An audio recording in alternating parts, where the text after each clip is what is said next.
Hey everybody, welcome back to Trey's Models. Today we're going to do a salt chipping method using some salt, obviously, and you can use different grits of salt, or I should say grinds, fine, coarse, depending on the effect and the scale you're working with. Because this is a 1/72nd scale, I'm going to be going with the fine sea salt for this.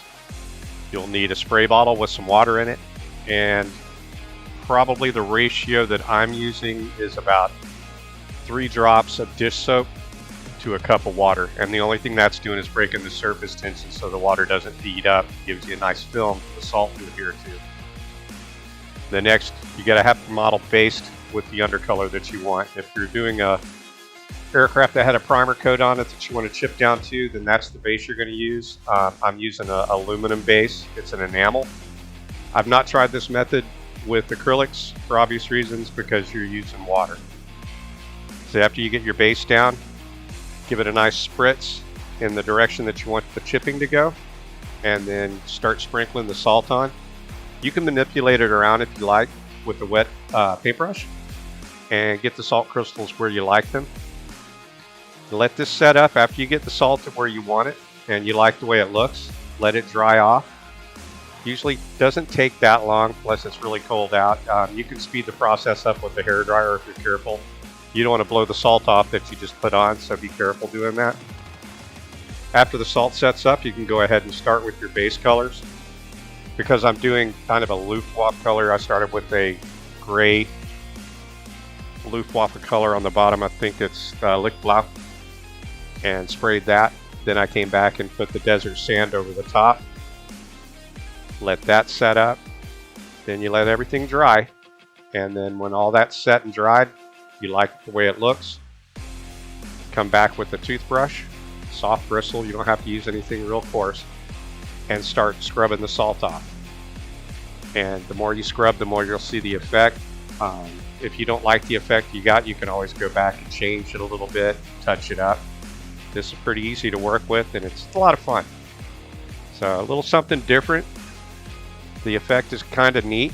It's not a fix-all for everything. One of the problems you'll have with it if you're trying to do multiple colors, like if you were going to do a splinter camo, it's kind of hard to mask off and do the salt thing all at the same time. So this works good with solid colors. You could come back and touch it up with your brush and fine-tune it as you see fit.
And please subscribe if you haven't already.